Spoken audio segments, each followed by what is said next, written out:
All right, welcome. We are live. My name is Rilus. I'm an attorney from Dana and Associates law firm, as well as the founder of Mont Legal, which is a marketing and management company for attorneys and law firms. Today, we're going to be talking about practical ways to preserve family memories. We're going to be joined by Anna and some other guests from the team. So let's add Anna. So hello, Anna. How are you today? I'm good. How are you? Good. Thanks for joining us on a Friday. Let's get Christine's in the studio. Let's add her as well. That's Christine. Hello. Hello. Good afternoon. Good afternoon. Let's start with Anna. Why don't you introduce yourself, say who you are, and what you do for the company? My name is Anna. I'm one of the associate attorneys at Dana and Associates, and I focus primarily on estate planning and a little bit of trust administration as well. So, yeah, great. Thanks. And Christine? Hi, I'm Christine Rizzo. I am the office manager at Dana and Associates. All right. Thanks for joining us. We might be joined by attorney Will Graves at some point as well. If he jumps into the studio, we'll add him in and we'll add him to the stream as well. So the topic today, this came up, well, it's one of my favorite topics anyways, is, well, what are we going to talk about, Anna? What are we going to talk about today? digital asset planning is the topic for today. So Yes. how are your digital assets protected, what they are, and things like that. Yeah. So one of my favorite topics. So we were talking about this on Wednesday. We have a team meeting. Every Wednesday, everyone meets virtually now, or some people join us virtually and some back in the office. But during that meeting, we go over wins as the first part of it. And then while the whole team is together, we use that time to brainstorm and problem solve. And we had a great conversation about different ideas and different things that people do to preserve their memories. So that's the topic of today's show. So the legal tool is digital assets. That's the legal phrase. But I think few people really know what that means, do they? Yeah. So, let's see, we got Will as well. Hello, everyone. So, all right. So why don't you introduce yourself? Did you introduce yourself, Christine? I did. Okay. And then why don't you introduce yourself, Will? Yes, I'm Will Graves, associate attorney here with Dana and Associates. This is my second or third time appearing live, and Rilus has pulled me on board kicking and screaming, but I get a little bit more comfortable every time I'm here, I guess. Yeah. So now we've been doing the video meetings. So You've been meeting, we've been doing lots of video meetings with clients, haven't we? We sure have, yeah. And the vast majority over the past 2 months has been through the internet, and we've adopted, I guess, we've been forced to adopt, I guess, especially me. Yeah. So we're talking about how on our team meeting Wednesday, the conversation that we had there about preserving memories and some different ways to do that. So what I want to do with this stream, everyone, there were several good ideas that came out in that meeting. So I want to have everyone go through, I guess first we're going to have the first person define what digital assets are. And then we can talk about things that you do in your life and things that you've seen others do and different recommendations. So who wants to start us out? I'll go last.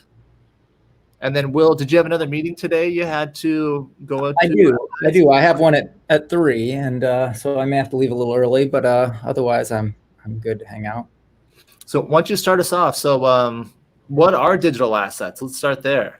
Right. That's the phrase we use. I use a lot, but what are digital assets? Yeah, this I've learned from you because I came here not knowing what a digital asset was, but I've since learned about RUFADA, which is, let me see if I can remember. Do you remember Revised Uniform Fiduciary Access to Digital Asset Act? Wow. I got that. There you go. Long acronym. I still don't know what digital assets are, though. Yeah. So according to that law, it defines them as information stored electronically about people, and it says that they can control who has access to that in the event of their death or incapacity. Is that Yeah, your yeah, definition? Something like that? yeah. So the way that law defines digital assets, it's your information that's being stored electronically. So that's what digital assets are. So it's information stored electronically. So it can be photos, it can be your social media accounts and everything on those social media accounts, anything that's in your computer, videos, any kind of media. I'm assuming copyrights, licenses, things like that, that you hold that are digital. Well, copyrights and other things that could get into some other issues. Issues, okay. But your information stored Perfect. electronically. So definitely photos and videos. Perfect. Now, photos and videos is the main thing. Right. And the other information, or the other reason this is so important, that Digital Asset Act, is people's bank information and financial records. Those are now stored oftentimes electronically versus on paper. So, but the focus of today's broadcast is we want to talk about the memories, which is the photos and videos. And now, again, those are often appearing digitally. If you take a picture on your phone or video on your phone, that's it's digital. So, or Anna, let's go to Anna now. So what are some ideas? You had some ideas that we talked about on Wednesday. What are some ways that people can do to preserve these? Or I guess one part of it is create these memories. Yes, yeah. So there's a few things that people can do to create memories. I think one thing that adults are not as comfortable with is maybe recording themselves, but that's something that could really leave great memories for their kids and, family members down the line. So one thing they can do is just have questions that they have either their family members ask them, or some questions that they think of themselves that might be something interesting about their past or their family tree or something like that, and then answer them on video. So that way, that information goes down to other family members. Like during our meeting when Christine was talking about how there were things that she never even knew about her parents, how they even met. It's something that you just kind of hear, but you're like, oh, my parents met, I don't really know how. And then when you get older, you find out more and more about their actual history. And I think it's something so interesting and so important to have, especially if that person's gone. It gives you a way to feel closer to them. Yeah. So that would be one thing, is just having adults. So you got to create them, right? You got to create the digital assets. You got to create the memories. And I love talking about this with our older clients. I love hearing their reaction. Once you explain what digital assets are, and the reaction I've gotten several times, or at least a few times, is they say, they don't take selfies. Their grandkids do, and they think it's kind of weird. And I've had people explain to me how their generation is not about, giving attention to themselves like that. So and a lot of them might not be really comfortable recording themselves, but you could always set it up like we mentioned in our meeting, where the next time you have a Zoom call with them, a lot of people are Zooming with their family members that have never done it before. You could set them up with the next time you're having a call, have these questions ready for them and say, can we record this? And can I ask you these questions? And you can even do just a couple at a time, so it doesn't feel like an interrogation, but just say like, how did you two meet, or where did you grow up? Or what's your best memory of being a kid? And, and just watch their faces as they start telling you these stories, and getting that real, sincere emotional reaction from them as they're talking about themselves, when you're asking them the questions, as opposed to when it feels staged, like those kind of reactions are kind of priceless to get in real time. So that was a great idea that came up on Wednesday, was recording a Zoom call. So one of the good things that's happening right now, there's lots of good things that's happening. We'll try to focus on those, but people are using technology more. People are using videos more. People were more scared to get on a video call, but now they are doing Zooms. So it is more common that these families are doing Zoom calls. Mhm. So that's a great opportunity, like Christine was saying, to set up some questions. Get things on video, get it recorded. Some of those special memories like that, like how they met, or just really just anything that shows their character and personality is what we're trying to preserve and capture. Yeah. Now we talked about too, if you have the resources, and can later get those multiple recordings and maybe get someone to, put it together in a real video, montage, or with music and with, different things. You can always do that later, but at least right now you're getting the information and you're getting it recorded, to preserve later. Yeah, that's a good point. Don't worry about editing right now. Yeah. Just have it. Have it Just stored. capture it. Just get it. Just get that content, Yeah. and then one of your grandkids can edit it in iMovie later. So Mhm. that's what's really neat. Isn't it a great time to do that too? Like while we're going through this pandemic, I mean, it's kind of, if you think about how cool it would be to have a recording of, say, your great grandparents when they moved to America. And then, like, this is going to be a slice in history 50, 100 years from now, where everybody's kind of just on the internet streaming. And so maybe you can record your parents about how they're going through this pandemic, and that'll be preserved for the future then. Yeah, like a time capsule, kind of like a slice of history, not only about their past, but of right now. Yeah. Mm-hmm. Yeah. So Zoom calls are just, that's a way of recording things, creating the memories. But once you record that Zoom file, then what do you do with it? Then what do you do to make sure you preserve those memories? Or the way that I capture memories is just my iPhone. I take photos and videos of my kids, and then it lives on my camera roll. But that combined with the digital asset trust. So the law that Will mentioned, RUFADA, which has been passed in most states, it defines digital assets, and it says that you have the authority to direct what happens to your information. So our digital asset trust that we do, we direct what happens to email.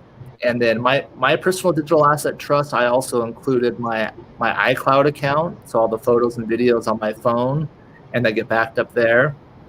And then I included my YouTube channels. So once I get a bunch of videos and pictures on my phone, I like to make an edit into kind of the highlights, and I'll put that on YouTube. I'll make them public because I can let other people see them, or sometimes I'll do them private, just as a way to get all that data off my phone. Sometimes it gets bogged down if you have a bunch of videos, and it gets full. But my digital asset trust says that my YouTube channel will be copied to my kids. Now, I still like the old analog style. I think it's great. The journal, and it's nice. Like the iPad and the phone is a great tool, but it's so distracting. That's my problem. There's so many other things. If I'm trying to focus just on one task, it's nice to go analog and get out the journal. But I find myself, what's nice about the journal is I also have the photos and videos on my phone in YouTube and iCloud. So if 10 years, 100 years, 500 years, anyone cares about my life, anyone reading this, and they said, oh, I wonder what that looked like, or I wonder what that was like, there's also a way to tie in the photos and videos. So that's what I want to, that's the message I want to share. It's really easy. This is something that everyone has, these tools. Yeah, and there's a way to, I'm sure in the digital asset trust as well as on your social media accounts. I know on Facebook you can designate what you want to happen to your account and who you want to have access to when you pass away. I had an experience when a really close friend of mine passed away, and her friends then took over that account, and it's still active. I mean, 5-6 years later, and on her birthday, people still post on her wall and they share pictures and are still able to tag her, and that account still is active. And I think that's a really awesome way to preserve, someone's memory. So if you want something like that, you can always specify that in your trust, and to your family members, like, look, you're going to be the one in charge of my account. I really like this idea, and give access to someone that is going to do something like that for you, so that your friends and family can still honor you in that way. Yeah, or they could take it down. Like, or they can exactly. Yeah. Please take it down. I don't want everyone posting on my dead person's page. I find it a little creepy, but yeah, that's a good point too. So I brought up on the screen the digital asset inventory and checklist. So this is what we give to people in that very first meeting in the personal family legal session, because usually people don't know what digital assets are. Usually we're bringing that up to people for the first time, saying, what do you want to have happen to your pictures and videos? And that gets people thinking. So here's the steps to go through. The first step is to inventory your digital assets, figure out what things are out there. And then number 2, I want you to check for an online tool. So Christine mentioned Facebook. So Facebook has settings. I believe they're called the legacy settings. Rufata, the law would call this an online tool. So for companies and places that give you a way to transfer that account, I want you to use that account. Now, for things that don't have an adequate online tool, that's where the digital asset trust comes in. That's where you can leave some more instructions and tell people what you want to have happen. So for example, Google has inactive account settings. You can designate what you want to have happen to your account if no one logs in for a certain period of time. Now, my situation, my oldest son is 13. So I don't think he's responsible enough yet. I don't want to give him that responsibility. So that doesn't work for me. So I've included my Google things, like my YouTube I was mentioning, as well as the Google Drive and my digital asset trust. I've given instructions on what I want to have happen to those things. The last option is you can consider sharing the login credentials if not prohibited. So that's the parts there. Let's talk about sharing passwords for a minute. Yeah, maybe you want to explain what does it mean if not prohibited? Yeah, what does that mean? Let's see. There we go. That's the view we wanted. Yeah, what does that mean, Will? Is sharing passwords a good idea? So does anyone ask you that? Can I leave my passwords to my kids? Yeah, I do get asked that, and that's where the if not prohibited comes in. There's sometimes a single user license agreement that you sign to set up these accounts saying only you can log in and access this information. So legally, we couldn't tell your beneficiaries after death to go ahead and log in as you. Yeah, it's kind of a weird area of the law. So I know the Apple Terms of Service Agreement. I did a video recently where I was reading the Terms of Service Agreement, and I showed that it says there's no rights of survivorship. So like you mentioned, Will, that single user license, what that means is the person whose account it is, the lifetime of the account was tied with their life. So after they pass away, technically no one has the authority anymore. Yeah. So now this is something where, again, is it something that just attorneys worry about, or is this important? Now, didn't you have a client, Anna, recently where this came into play with her child? Yes, yeah. So we had a situation where her son passed away at 26, and she wasn't able to get into a cell phone. So that causes a lot of issues, for your family members that want to see your memories that you have on your phone, pictures that you may have, maybe your last messages to friends and family. Once again, it's just like a memento, something that they can keep to remember you. I know when my dad passed away, I have, recordings of his voice, and I think those are so special. So I'm so glad that I have those. And if I didn't, it would be sad that I didn't have anything to remember him, because when time goes by, you tend to forget, unfortunately. That's just the way people work. We tend to forget those things. So that's why it's really important to, even for younger people, to have some kind of digital asset protection put into place so that your family members can get into, what you have stored. Yeah.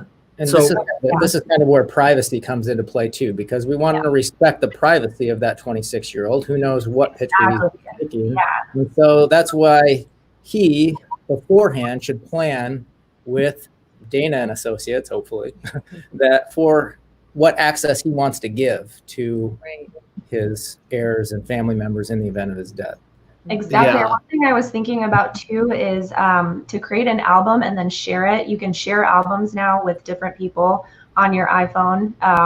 So that way you can create albums and put in pictures that are approved by you, so it's not all of your pictures. But that way they have access to that album. And then if something happens to you, they don't even need to get into your phone because they have that album on their phone. And you can just upload those pictures, whenever you take them. So that's something that I was recently thinking about, something that's new. So we're here talking about this because we want to avoid that, right? We want to get ahead of it. We don't want people coming to us devastated because they lost all these memories and it's too late. So that's why it's important to get ahead of it. Yeah, exactly. So, the kid. So in 2016, when I saw the pending legislation, when I saw RUFADA, when it actually defined digital assets and gave you the right to direct what happens, I started brainstorming and creating my own digital asset trust just based upon what was possible. And I did the first one just kind of as a joke, but I was saying, well, this account, you could have like one account for your kids and another one that your friends come in and delete because you don't want anyone to see that information, one that could go to a mistress, and whatever your life is, you can make sure you can plan for it. You can, if you want certain things deleted, you can have that happen, or if you want things preserved, we can do that as well. So one of the ideas that came up on Wednesday was for parents planning for their kids. And that was Anna's idea as well, right? So you brought up the point, this 26-year-old, now, all the pictures are lost on their phone. Now, for a lot of families, it's the younger generations. It's the kids that are taking a lot of the pictures and videos. So one of the things I was wondering, necessarily the ones thinking about estate planning at that age, that's not necessarily something that's on your mind. It's on the mind of your parents or your grandparents. So if the parents and the grandparents are thinking about that for themselves, they might want to think of gifting an estate plan to their children. I mean, I've been in the estate planning business since I was 20 years old. So I've had an estate plan since I was 21 years old, knowing the importance of it. The minute I started collecting assets at that young age, I knew how important it was to have them in a trust. The minute I had life insurance, the minute I had a home. But not everybody at that age even thinks about those things, especially things like digital assets. So as a parent, as a grandparent, it's on your mind, share that knowledge, share that gift of estate planning with your young family members if you can, because it is that important and you want that preservation for them as well, Yeah, and then that 26-year-old, how many pictures were of his parents on there? Right. Sometimes the younger people are the ones taking all the photos and videos, but it's not necessarily of them. So, but now, they may be looking for pictures of other loved ones that were on that phone that they're not able to get. So, great. So, what else do we want to say about this topic? So, I think number one thing is create them, right? Create memories. Memories. Mm-hmm. And I love telling my older clients that they should take some selfies. That's one way to do it, right? And just go ahead, Anne.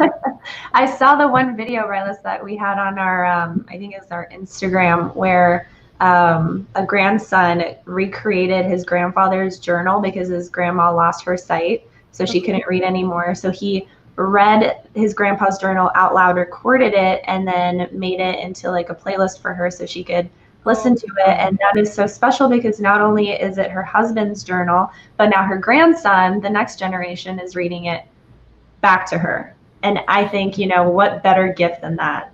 Yeah. It is good, and it is touching, and that's my motivation when I'm talking to these people. Like if we can get someone to snap a selfie or talk to their phone for a minute and create some video that will live on. Yeah. And even if you're not comfortable with video, you could do voice recordings. You have voice memo on your iPhone. A lot of people don't even know it comes with the iPhone, but you can record it. You can record voice memos, just so many things to just, create that memory of the person alive and create those memories. Yeah.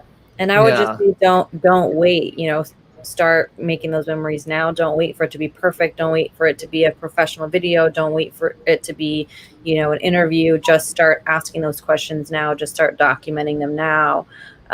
Because, I spoke with a friend yesterday about this, and he's just like, my mom's gone and I'm in the digital asset business and I didn't do this, so why didn't I, and so, there's no time like now, because tomorrow is just not guaranteed, and just start making those memories. And we have videos everywhere. We have cameras everywhere. Just use them, just do it. So on our Instagram, we've also had some posts about interview questions. So Nikki, that runs our social media, has come up with different topics where you can interview yourself. So it's designed as a way to get you to start talking to your camera. Mm-hmm. Now, this is really cool. This digital assets, it's really exciting to me. Again, in 2016, I saw the pending laws and just got really excited because I saw the future of estate planning finally being able to evolve to the way that people are living. But just the fact that just as a way to share those memories, I forgot where I was going. I got lost a little bit. So, so you want to create the digital assets just on your phone, talk to your camera, whatever it is. Mm-hmm. So a year ago, it was my birthday. It was my birthday, May 19th. And so I recorded a video to myself. Again, I was just, everything you guys were saying, I didn't know where and how to start this. So I just started, I was like, all right, I'm just going to talk to myself on my birthday. Just kind of checked in, said where I was at in life, what I was doing. And it was cool to watch. 1 year later, I scrolled back and watched it. I did mine shirtless selfie style as a way to check in, just kind of be real. And because I do it for myself, I don't post those anywhere, but it's nice to see, to get a real check-in, just where I'm at. And then on our meeting Wednesday, Megan, one of our paralegals, was talking about her daughter, how she interviews her daughter, how old is Georgia now? She's just two. Mm-hmm. On her birthday, she does little interviews. So she's building a nice little time capsule as her child grows up, and a nice, easy way to preserve that. Mm-hmm. So this is something cool because it implies if it's important for 2-year-olds, it's important for 92-year-olds. Mm-hmm. It's whatever stage you're at in life. It's not just for, other people to have those memories. It's for you to remember things about yourself. Things, when you have on Facebook, what you were doing this time 3 years ago. Mm-hmm. And it's funny because sometimes I'll be doing the same thing 3 years later and I'm like, what are the odds? Same day and I'm doing the same thing. Or it's completely different. So it's cool to look back on that. People just like being able to, reminisce, I think. Mm-hmm. Being able to do that. So right. Yeah. You go back and see how you've grown, how you've changed, what you looked like, right. Or how you stayed the same, the things that you're still happy with, or the things with how you've grown. It's nice to see all of those things. Yeah. So the making of memories, the documenting of memories, and also having a plan for what to do with all of those things once they're stored. So all of it being important. And if you haven't thought about it, like think about it, because it's just as important as money. It's just as important as things, you know, the memories and the photos and the videos. Mhm. Yeah, if not more important, a lot of times, I would say, right? Because the Your legacy. money and things like that fade, but you think of real legacies that have lived on, some of these people that we still know many generations later, it's not just because of their money, it's because of their ideas and who they were. And if you think about it, I mean, our families aren't going to have albums to go through when we die. Like my aunt passed away of cancer. It's gonna be like holograms and their Neuralink like transmitter. My Tia Martha passed away, and her daughter, my cousin, is going through all of her stuff, and I'm getting, you know, photos on my phone. She's texting them to me and stuff, and she's like, she kept everything, and so I'm getting all these photos, but they're physical photos. And so if you think about it, when people are going through our lives now, they're not going to have photo albums, you know, so that they get to go through and sift through and cry and have memories and things like that as they go through your home. It's all going to be digital. So to have that process of going through your life, sifting through your life, you know, is just part of the normal grieving process. All of that's digital for us. So to be able to allow that for your family, you have to give them access to it. They have to have it. So planning for that is essential. Yeah. Another way that I bring up the digital asset planning to clients in the first meeting is I talk about photos and videos, how they used to be in a closet somewhere, like in a shoebox, but they actually existed. And then you could deal with them that way. Or closets, boxes, like plural, like your whole home, you know, is filled with them. Yeah. But now they're in the cloud, right? For most people. Yeah. And for me, it's like, there's like a point on my camera roll, you know, where it's like where I started